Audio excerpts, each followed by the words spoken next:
Okay, ngayon guys, sinubukan natin yung FBS, no? FBS na broker sa Forex dahil nakapasok tayo through GCash.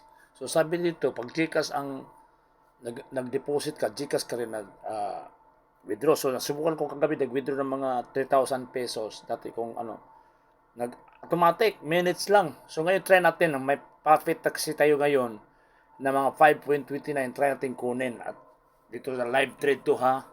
So itong lahat, itong hot forex pala guys, nagbabayad na.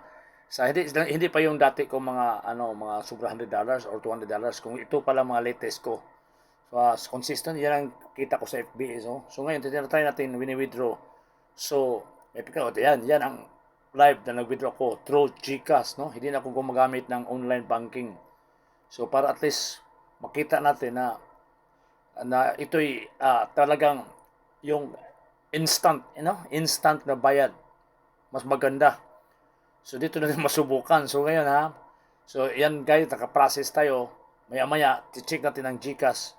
Kasi nag-successful tong withdrawal. So check natin mamaya kung nakapasok pa. Okay? Try natin. So yan ang proseso guys